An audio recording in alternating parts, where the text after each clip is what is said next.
හපනා ශිෂ්‍යත්ව පන්තියත් සමග එකතු වෙන දූපතුන්ට ඔන්න අද මම ඔබේ නිවහනට අරගෙන ආවේ ඩිජිටල් වෙලාව පහසුවෙන් සොයන්නේ කොහොමද කියන එක පිළිබඳව. මේ ඩිජිටල් වෙලාවට විවිධ නම් භාවිතා කරනවා. ඔබට දහ ගන්න පුළුවන් ප්‍රශ්න පත්‍රයේ පැය 24 ඔරලෝසු වෙලාව කියලා හැවුවා, සම්මත වෙලාව කියලා හැවුවත් අහන්නේ මේ එකම තේමාව ඩිජිටල් වෙලාව. එතකොට මෙහිදී අපි බලාපොරොත්තු වෙන්නේ සාමාන්‍ය වෙලාව ඩිජිටල් වෙලාවෙන් ඔබට ලියන්න පුළුවන්ද කියන එක පිළිබඳව. හොඳයි. මෙහිදී ඔබ දැනගත යුතු විශේෂ කාරණා තුනක් පිළිබඳව මම ඔබේ අවධානය යොමු කරනවා. මුලින්ම ඩිජිටල් වෙලාව දැක්වීමට දුවේ පුතේ ඉලක්ක 4ක් අනිවාර්යයෙන්ම භාවිතා කරන්නට ඕනේ. ඉලක්කම් 4ක්. ඊළඟ කාරණාව තමයි මුලට පැය යන වචනය සාමාන්‍යයෙන් අපි ලියනවා. මුලට පැය යන වචනය සටහන් කරනවා.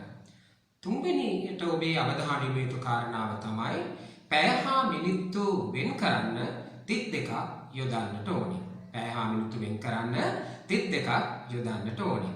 ඉතින් ඔන්න අද අපි ඔබේ අවධානය යොමු කරන්නේ සාමාන්‍ය පෙරවරු වෙලාවක් ඩිජිටල් ක්‍රමයට කොහොමද ලියන්නේ කියලා. ඒතකොට මේක ඩිජිටල් වෙලාව සොයමු එකපාරටම. ඒතකොට මේකේ තව කොටසකින් අපි ඔබට මුණ ගැසෙන්න බලාපොරොත්තු වෙනවා පසුදිනක පස්වරු වෙලාවක් කොහොමද හොයන්නේ කියලා. අද අපි අවධානය යොමු කරන්නේ පෙරවරු වෙලාවක් ඩිජිටල් ඔරලෝසුවෙන් කොහොමද සනිටුහන් කරන්න කියන එක පිළිබඳව. ඔබ දන්නවා දවසට වරු දෙකක් අපි ගන්නවා පෙරවරු සහ පස්වරු කියලා. මෙතනදී අපි අද අවධානය යොමු කරමු පෙරවරු වෙලාවක් කොහොමද හොයන්නේ කියලා. හොඳයි. සාමාන්‍ය වෙලාව ඔන්න ඔබට දෙනවා විභාගෙදී පෙරවරු 6. පෙරවරු 6. එතකොට මේ බලන්න මේකේ 6 ලියනකොට ඉලක්කම් 3ක් භාවිතා කරලා තියෙනවා. ඒ ඉලක්කම් 4ක් කරන්න නම් අපිට ඉතාම සරල දෙයක් කරන්න තියෙන්නේ මුලට බිඳුවක් යෙදවීම පමණයි. මේ තියෙන්නේ දැන් ඔබට පේනවා ඩිජිටල් වෙලාව සටහන් කරනකොට මුලට පැය කියන වචනේ පාවිච්චි කරලා අර දීලා තියෙන ඉලක්කමටම බිඳුවක් සටහන් කරනවා. මේක ඉතාමත්ම ලේසියෙන් මතක තියාගන්න පුළුවන්. පෙරවරු වෙලාවක් නම් දායකර දරුවනේ ඒ දෙන වෙලාවමයි ලියන්නේ. ආයි කිසි වෙනසක් නැහැ. හැබැයි ඉලක්කම් 3ක් තියෙනවා නම් විතරක් මුලට බිඳුවක් දානවා.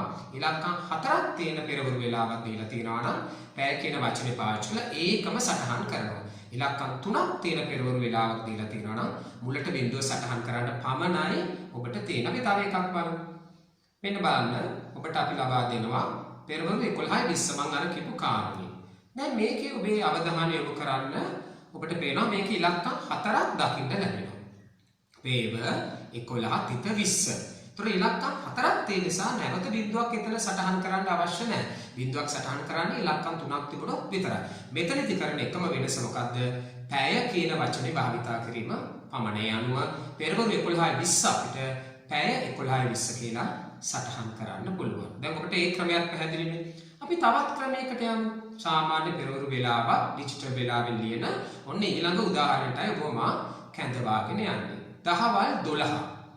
දහවල් 12 කියලා කිව්වහම ඔන්න ඔබ මතක තියාගන්න ඕනේ මේක පස්වරු වෙලාවක් නෙවෙයි. පස්වරු වෙලාව ආරම්භ කරන්නේ මෙතනින් නෙවෙයි. මේකේ මිනිත්තු 59 ගිහිලා එක උනාට පස්සේ තමයි පස්වරු වෙලාවක් ආරම්භ කරන්නේ. එතෙක් මෙය පෙරවරු වෙලාවක් ඇටියට සටහන් කරන්නේ. ඒ නිසා මෙතන කිසි වෙනසක් වෙන්නේ නැහැ. ඔබට පේනවා මේ බලන්න ඩිජිටල් වෙලාවේදී දහවල් 12 ලියනකොට අපි දහවල් කිව්වට ඒක ලියන්නේ පැය 12:31.2.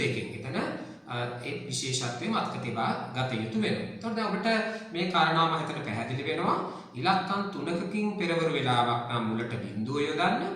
ඉලක්කම් 4කින් යුක්ත පෙරවරු වෙලාවක් නම් පැය කියන වචනේ යොදන්න.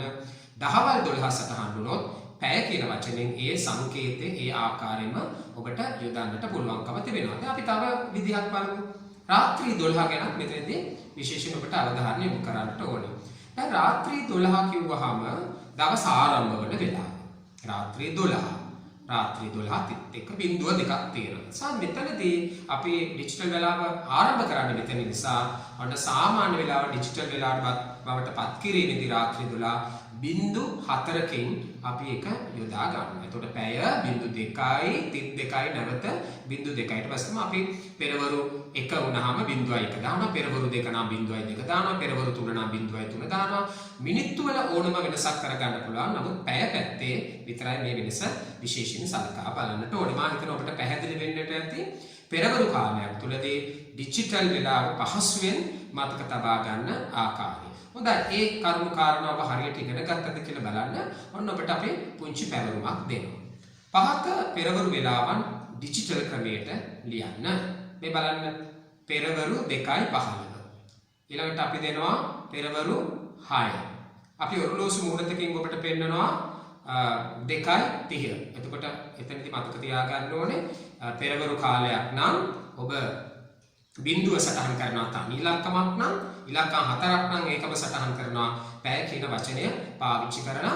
එතකොට ඔබට පුළුවන් මේ 4 වෙනි ගැටලුවේදී ඒ වගේ පිළිතුරක් සටහන් කරන්න. මම හිතනවා ඔබ නිවැරදිවම පෙරවරු කාලයක් තුළ ඩිජිටල් වෙලාව හොයන්නට පහසුවෙන් ඉගෙන ගත්තා. අපි තවත් දවසකදී බලාපොරොත්තු වෙනවා පස්වරු කාලයක් නම් කොහොමද ඩිජිටල් වෙලාව හොයන්නේ කියලා. එහෙමනම් අපත් එක්ක නිරන්තරයෙන්ම රැඳී සිටියොත් ළඟින ශිෂ්‍යත්ව විභාගයට ඔබට මේ අත්වැලක් වෙනවා පමණක් නෙවෙයි හොඳ ලකුණක් ගන්නට උදව්වක් ලැබෙනවා. එහෙනම් අපි තවත් මෙවැනි වීඩියෝ එකකින් හමු වෙනතුරු අපි අදට ඔබෙන් සමුගෙන යනවා. අපේ දුල පුතාලට සුබ දවසක්.